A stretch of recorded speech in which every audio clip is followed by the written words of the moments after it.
प्रिया, सबसे पहले तो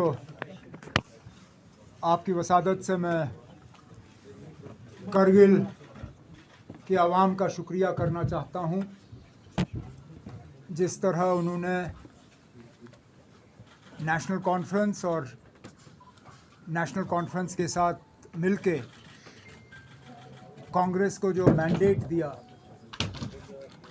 और जो भारी हार का सामना बीजेपी को करगिल में उठानी पड़ी, उसके लिए एक एक करगिल के जो हमारे भाई बहन हैं वो शुक्रिया के हकदार हैं।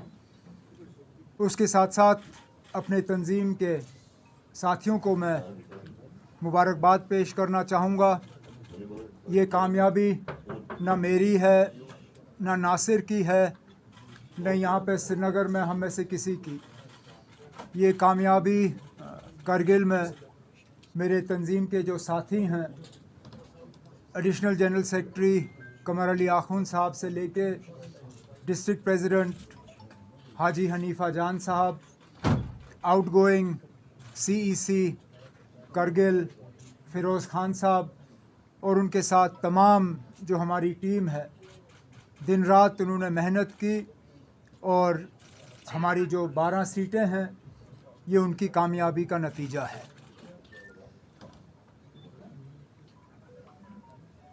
मैं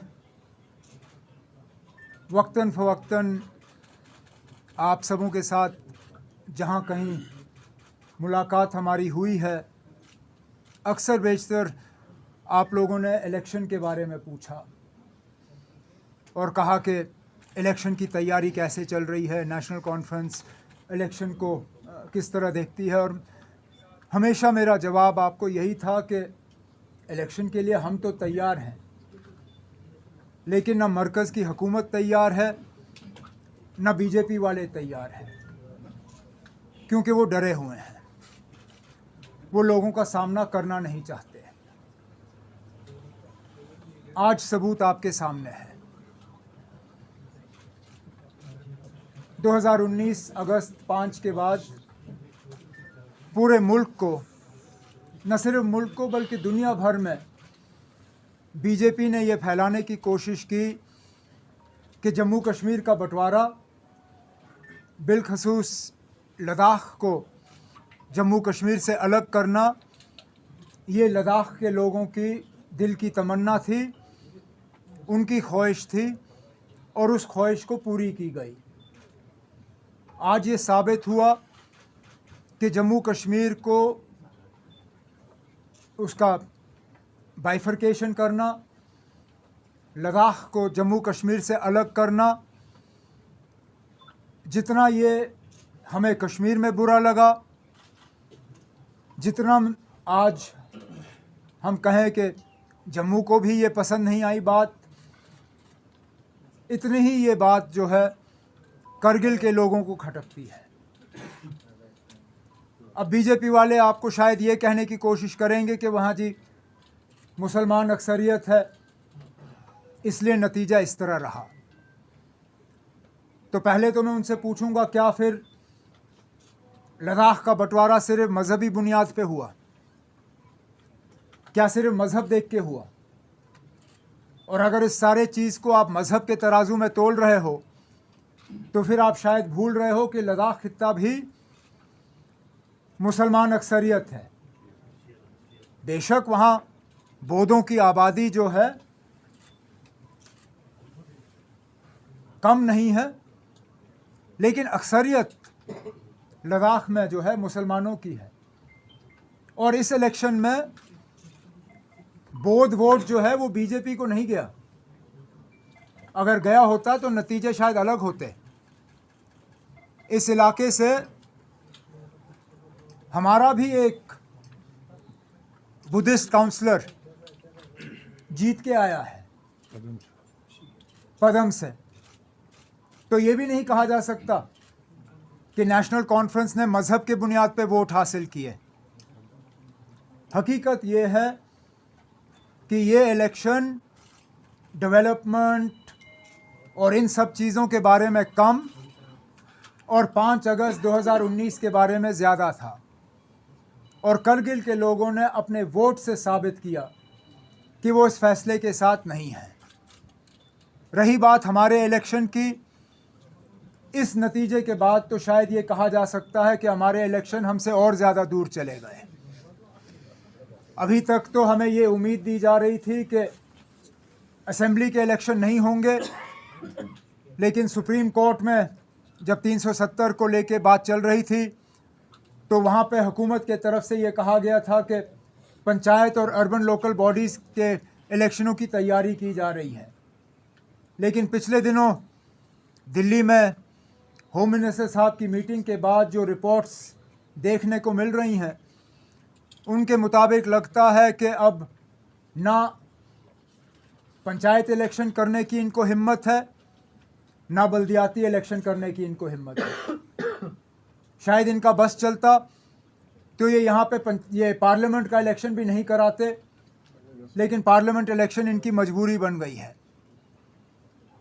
मुझे बीजेपी से इसका ज़्यादा गिला है नहीं, सियासी पार्टी हैं, हर चीज़ में अपना फ़ायदा और नुकसान देखेंगे।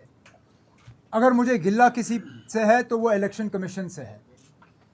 आज भी बड़े अफसोस से कहना पड़ता है कि जब चीफ इलेक्शन कमिश्नर से जम्मू कश्मीर के इलेक्शन के बारे में सवाल किया गया अभी सुबह के प्रेस कॉन्फ्रेंस में, तो उनका जवाब ये था कि जम्मू कश्मीर के इलेक्शन के बारे में फ़ैसला तमाम हालात को देख के लिया जाएगा, आफ्टर कंसिडरिंग ऑल फैक्टर्स। मैं उनसे पूछना चाहता हूँ, व्हाट आर द फैक्टर्स? क्योंकि हमें जो लगता है there is only one factor, that is fear factor.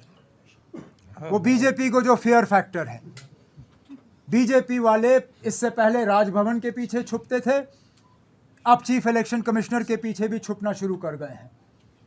और अफसोस की बात है कि चीफ इलेक्शन कमिश्नर और इलेक्शन कमीशन ऑफ इंडिया बजाय ये कि वो आज़ादाना तरीके से अपने फ़ैसले लें, वो सिर्फ़ और सिर्फ बीजेपी के इशारों पे अपना फ़ैसला ले रहे हैं। नहीं तो कोई जवाज़ियत नहीं बनती है कि इतने सालों के बाद भी आप जम्मू कश्मीर में असेंबली इलेक्शन नहीं करा सकते हो। अगर इस फेयर फैक्टर के अलावा और कोई फैक्टर है तो हम इलेक्शन कमीशन से सुनना चाहेंगे।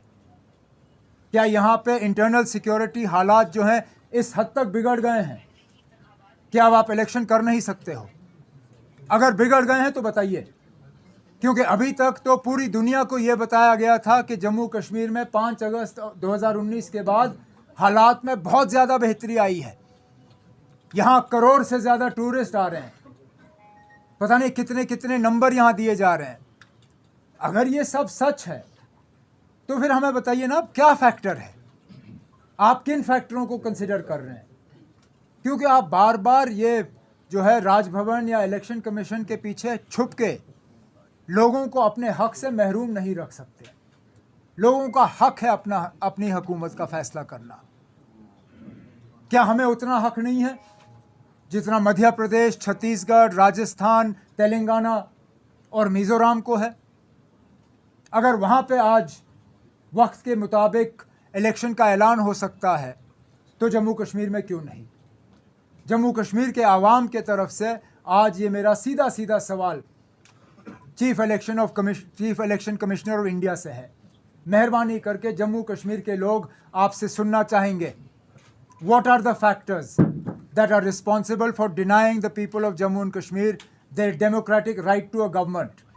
Because I need only remind you of your own words a few months ago, जहाँ पे इसी तरह एक सवाल के जवाब में आपने कहा था, yes, we recognize there is a vacuum and that vacuum needs to be filled. उस वैक्यूम को भरने के लिए अब कौन से फैक्टर आपको नज़र आ रहे हैं कि आप इलेक्शन नहीं करा सकते हो? हमें बता दीजिए। मैं शुरू में इतना ही कहना चाहता था, इसके बाद जो भी आपके सवाल हैं मैं कोशिश करूंगा उनका जवाब देने की। बताइएगा।